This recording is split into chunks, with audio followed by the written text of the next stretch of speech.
When you think about what is the journalism, when you sort of look to this kind of dystopian future where the elites have great information and everybody else is sort of swimming in this sea of just like talking heads on TikTok. What we're talking about is journalists as influencers, or influencers as journalists, people getting their information from an individual in a very direct way. And honestly, when I'm, as you as you may know, when I am mostly unsuccessfully, but with occasional successes, trying to poach your employees, one of my pitches is like, in the FT, you're just part of this big institution, and we're going to sort of put your name and face on things. And we're currently trying to figure out, as I'm sure you are, like what is the voice of the journalist versus an institution in the new social media world? And can you keep the authority and the consistency of the FT while taking your star journalists and putting them out as individuals, like on TikTok? How do you think about that? It's an interesting question, and it is something that we have thought about.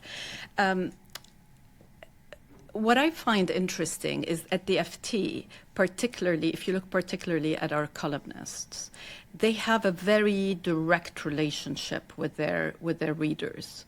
The FT as such is often when I meet people who tell me that they are readers, they'll just say, "Well, I love the FT. Like there's this attachment, there's something emotional that's stirred." So I think that with our major columnists, being on social media, doing podcasts, I think that is the right thing to do because they have such an established authority, and I think it does translate. One thing that we have noticed on both Instagram and TikTok, if you think that social media is for younger people and therefore I'm going to get a young person who may not know very much, but he's going to tell what this FT story is, that doesn't work. What people want is the authority itself. If the authority happens to be much, much older, that is perfectly fine. That's been our experience. My TikTok is all Martin Wolf, in fact. But Martin does brilliantly on podcasts and on social media. He's always the example that I use.